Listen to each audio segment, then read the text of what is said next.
यवतमाळमधल्या शेतकरी अतिवृष्टीच्या मदतीपासून वंचित आहे।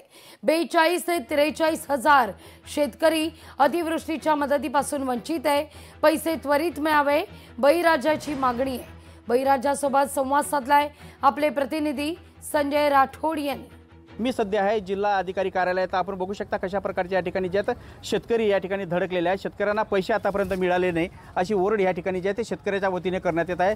42 हजार शेतकरी जे आहेत या ठिकाणी वंचित असल्याचं सुद्धा सांगलं जात आहे।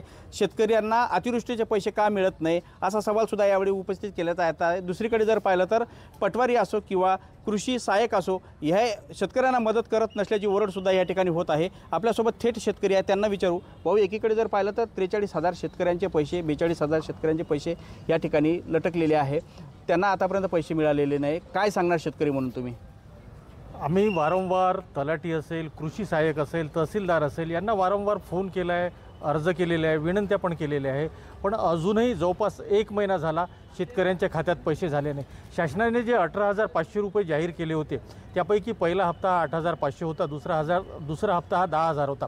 काही शेतकऱ्यांच्या खात्यात दोन्ही हप्ते जमा झाले, पण 60 ते 70% शेतकरी असे आहे की यांच्या खात्यात अजूनही दमडी आली नाही। वारंवार सांगून सुद्धा कर्मचारी असेल, अधिकारी असेल, हे शेतकऱ्यांना वाऱ्यावर सोडत आहे। रब्बीची पेरणी आहे, रब्बीसाठी शेतकरी कर्ज काढून पेरणी करत आहे।